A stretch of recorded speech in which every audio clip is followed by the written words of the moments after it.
Hello everyone, welcome to my English class. तो आज की क्लास का टॉपिक है देयर। देखिए, इससे पहले हम देयर की वीडियो बना चुके हैं, there is and there are.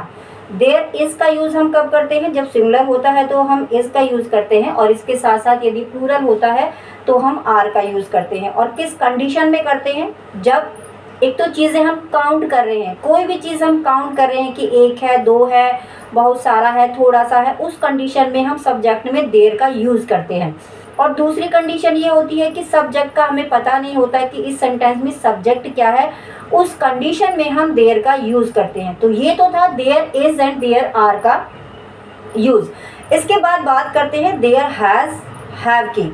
There has been और देयर हैव बीन का यूज़ हम किस कंडीशन में करते हैं? तो देखिए, अभी तक हमने पढ़ा कि काउंट करते हैं किसी चीज़ को तो हम देयर का यूज़ करते हैं, लेकिन यहाँ पर हम चीज़ें तो काउंट कर रहे हैं, लेकिन उसके साथ साथ हम समय का भी यहाँ पर यूज़ कर रहे हैं, यानी कि हम समय भी बता रहे हैं कि ये चीज़ यहाँ पर सुबह से थी।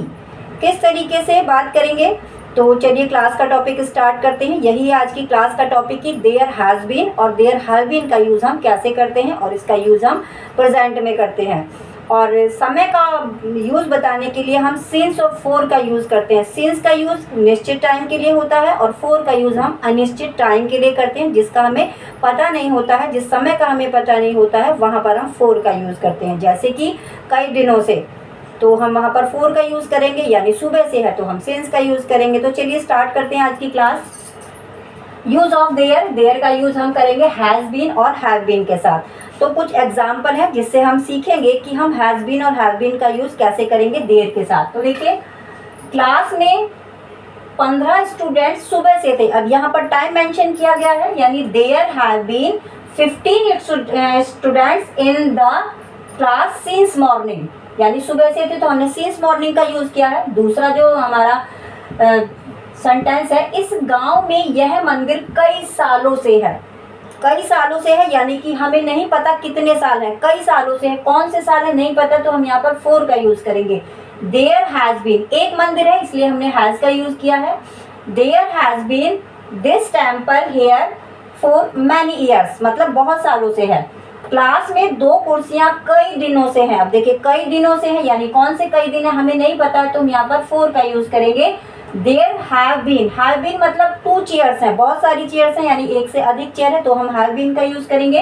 There have been 2 chairs in this class for 2 days. तो यहाँ पर हमने यूज़ किया प्रेजेंट में, यानी हम अभी ये चीज़ बता रहे हैं कि ये चीज़ यहाँ पर इतने दिनों से है, सुबह से है, या फिर एक पर्टिकुलर टाइम है। लेकिन अगर हम इसी चीज़ को कन्वर्ट करते हैं पास्ट में, अब देखिए पास्ट में जब हम कन्वर्ट करेंगे तो हम हैड बीन का यूज़ करते हैं। हैड बीन का यूज़ करेंगे हम। क्लास में 15 स्टूडेंट्स सुबह से थे, यहाँ पर भी टाइम मेंशन किया गया है, लेकिन सुबह से थे, यहाँ कंडीशन आती है पास्ट की। There had been 15 students in this class since morning. दूसरा जो हमारा सेंटेंस है, बॉटल में पानी सुबह से था। अब देखिए, बॉटल में पानी, जो पानी है सिंगुलर है। There had been water in the bottle since morning. तीसरा सेंटेंस है, क्लास में कुर्सियां 2 दिनों से थी। There have been 2 chairs in this class for 2 days. तो इस तरीके से हम there is, there are, there has been और देयर हैव बीन का यूज़ करके सेंटेंस को बना सकते हैं। कंडीशन होती है, एक तो हम चीज़ों को काउंट कर रहे हैं, दूसरा ये है कि हमें जहाँ पर सब्जेक्ट का पता नहीं होता है कि सब्जेक्ट क्या है यहाँ पर, उस कंडीशन में हम देयर को यूज़ करते हैं। तो चलिए मिलते हैं नेक्स्ट टॉपिक के साथ एक नई वीडियो में। Thank you so much, bye bye.